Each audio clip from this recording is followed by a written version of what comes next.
తెలంగాణ వెలుగుల సౌధం Yadadri thermal power station పనులు శరవేగంగా సాగుతున్నాయి. దాదాపు 30,000 కోట్ల రూపాయల వ్యయంతో 4,000 మెగావాట్ల విద్యుత్ ఉత్పత్తి కేంద్రం పనులు కొనసాగుతున్నాయి.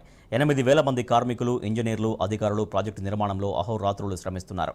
ఈ ప్లాంట్ నిర్మాణం పూర్తయితే ఉద్యోగులు, కార్మికులు, అధికారులు, ప్రజలు కలిసి 1,00,000 మంది నివసించే పట్టణంలా దామరచర్ల రూపుదిద్దుకోనుంది. ఆసియాలోనే అతిపెద్ద mega thermal power plant Yadadri thermal power plant పనులు వేగవంతమయ్యాయి. దీనికి సంబంధించి ఇప్పటికే 60% పనులు పూర్తయ్యాయి. ఈ అతిపెద్ద మెగా పవర్ ప్లాంట్ 2023 వరకు కూడా పూర్తి కానున్నది. దీనికి సంబంధించి ఇప్పటికే అన్ని రకాల పనులు ప్రారంభమైనని చెప్పుకోవచ్చు. 5,000 మెగావాట్ల ఉత్పత్తి గల యాదాద్రి థర్మల్ పవర్ ప్లాంట్ సంబంధించి ఇప్పటికే దాదాపు 60% పనులు పూర్తయ్యాయి. దీనికి సంబంధించి 30,000 కోట్లతో రాష్ట్ర ప్రభుత్వం అత్యాధునిక టెక్నాలజీతో ఈ థర్మల్ ప్లాంట్ను నిర్మాణం చేపడుతుంది. దీనికి సంబంధించి T news exclusive ground report.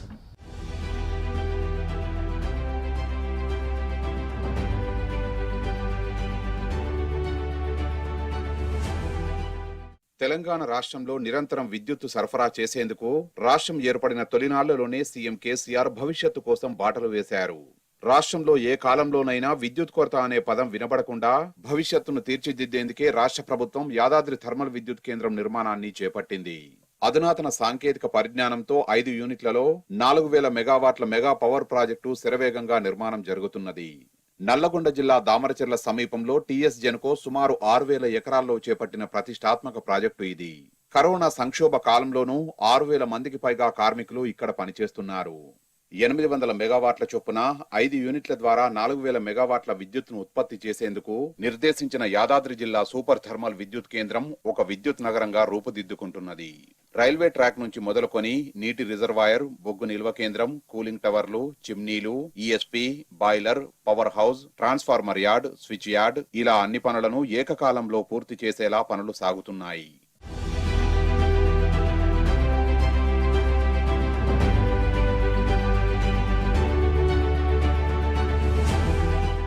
Yadadri thermal power station ను 30,000 కోట్ల రూపాయలతో నిర్మిస్తున్నారు. భారీ ప్రాజెక్టు సమీపంలోనే కృష్ణానది ఉండడం, అందుబాటులో పెద్ద ఎత్తున భూములు, కావాల్సినంత బొగ్గును తరలించేందుకు రైల్వే లైన్ ఉండడంతో దామరచెర్ల వద్ద ఈ విద్యుత్ కేంద్రాన్ని నిర్మిస్తున్నారు. దీనికి సీఎం కేసీఆర్ 2015 జూన్ 8న శంకుస్థాపన చేశారు. 29,985.48 కోట్లతో చేపట్టిన ఈ ప్రాజెక్టు పనులు 2017 అక్టోబర్లో ప్రారంభమయ్యాయి. ఇందులో అతి ముఖ్యమైన విద్యుత్ ప్లాంట్ నిర్మాణ బాధ్యతలను కేంద్ర ప్రభుత్వ రంగ సంస్థ BHEL కు 20,379 కోట్లకు అప్పగించారు. మొత్తం 5,555.08 ఎకరాల్లో భూమిని ఈ ప్రాజెక్టు కోసం సేకరించారు. పర్యావరణ పరంగా ఎలాంటి ఇబ్బందులు తలెత్తకుండా బూడిద, ఇతర వాయువులు కూడా ఇసుమంత కూడా బయటకు రాకుండా దీన్ని నిర్మిస్తున్నారు. పర్యావరణ పరిరక్షణ కోసమే ఏకంగా 6,000 కోట్ల రూపాయల వరకు ఖర్చు చేస్తుండడం గమనార్హం. 4,000 మెగావాట్లు స్థాపిత శక్తితో దీన్ని 29,995 కోట్లు దీని క్యాపిటల్ కాస్ట్ ఏదైతుందో ఇది BHELకే ఇవ్వాలి అని చెప్పి ముఖ్యమంత్రి గారు ఏదైతుందో వేరే ప్రైవేట్ వాళ్ళకి ఎవరికి ఇవ్వకూడదు, BHELకే ఇవ్వాలి. ఇది వాళ్ళైతేనే తొందరగా ఈ ప్రాజెక్ట్ ఏదైతున్నదో కంప్లీట్ చేయడం జరుగుతుంది అని చెప్పి అప్పుడు BHEL యజమాన్యాన్ని ఇక్కడికి పిలిపించేసి ఈ ప్రాజెక్ట్ ఇవ్వటం జరిగింది. ఇక్కడ దాదాపు ఇప్పుడు ఒక 6,000 మంది పనిచేయటం జరుగుతున్నది. 2023 నవంబర్, డిసెంబర్ లోపే అన్ని యూనిట్స్ కూడా కమిషన్ చేయాలి అని దృఢ సంకల్పంతో మేమందరం ఒక టీమ్గా వర్క్ చేస్తున్నాం. YTPS ప్రాజెక్టు నిర్మాణం కోసం భారీ యంత్రాలను ఉపయోగిస్తున్నారు. భూమిని చదును చేసేందుకు 250కి పైగా టిప్పర్లు, ప్రొక్రెయిన్లు పనిచేస్తున్నాయి. రాత్రిపూట కూడా పనులు సాగేందుకు 2 11 kV సబ్స్టేషన్లు, ఒక 33 kV సబ్స్టేషన్ ను ఏర్పాటు చేశారు అధికారులు. 350 మంది జెన్కో ఉద్యోగులు, ఇంజనీర్లు, BHEL సంస్థ నుండి మరో 150 మంది ఇంజనీర్లు ఇక్కడ 24 గంటలు పనిచేస్తున్నారు. పనులను వేగంగా పూర్తి చేసేందుకు 30 ఎక్స్కావేటర్లు, 100 డంపర్లు, 500 టన్నుల సామర్థ్యం ఉన్న క్రేన్లు 4, అలాగే 250 టన్నుల సామర్థ్యం ఉన్న క్రేన్లు 6, వీటికి అదనంగా 20 ఇతర క్రేన్లు, 15 భారీ జేసీబీలు, 16 కాంక్రీట్ మిక్సింగ్ ప్లాంట్లు, 150 రవాణా వాహనాలు, 20కి పైగా వాటర్ ట్యాంకర్లు, 10 బూమ్ పేసర్లు నిరంతరాయంగా పనిచేస్తున్నాయి. ఈ విద్యుత్ కేంద్రం నిర్మాణానికి సుమారు 10 లక్షల క్యూబిక్ మీటర్ల మేర కాంక్రీట్, లక్షల టన్నులకు పైగా స్టీలు, 5.5 లక్షల క్యూబిక్ మీటర్ల ఇసుక, 3.5 లక్షల టన్నుల సిమెంట్ వాడుతున్నట్లు అధికారులు తెలిపారు.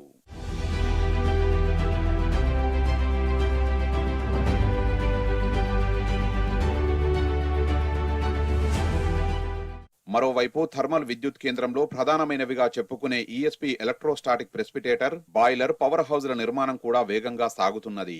అతి మృదువుగా ఉండే పౌడర్లా మార్చిన బొగ్గును సాధారణ గాలితో కలిపి బాయిలర్లోకి పంపింగ్ చేస్తారు. ఫర్నేస్ లో సుమారు 1500 డిగ్రీల ఉష్ణోగ్రత ఉంటుంది. బాయిలర్ గోడలకు ఉండే ట్యూబుల్లో స్వచ్ఛమైన నీరు ఉంటుంది. బాయిలర్ మండుతుండడంతో ఈ ట్యూబులు 700 నుంచి 800 డిగ్రీల ఉష్ణోగ్రతతో ఉంటాయి. ట్యూబుల్లోని నీరు 400 డిగ్రీల వేడితో ఆవిరిగా మారి టర్బైన్లను తిప్పుతుంది. టర్బైన్ తిరిగినప్పుడే విద్యుత్తు ఉత్పత్తి అవుతుంది. టర్బైన్ తిప్పి శక్తిని కోల్పోయిన నీటి ఆవిరి కండెన్సర్ల గుండా ప్రవహిస్తూ మళ్లీ నీరుగా మారుతుంది. ఇదే సమయంలో బాయిలర్ నుంచి వచ్చే గాలిని, బూడిదను ఈఎస్పీ ఫిల్టర్ చేస్తుంది. మధ్యలో అనేక ప్రక్రియల ద్వారా బూడిదను బయటకు తీసుకొస్తారు. దీనిని ఇటుకల తయారీకి, సిమెంటు పరిశ్రమల్లో ఉపయోగిస్తారు. ప్రస్తుతం ఈఎస్పీ పనులు సుమారు 60%, బాయిలర్ పనులు 40% పూర్తయ్యాయి.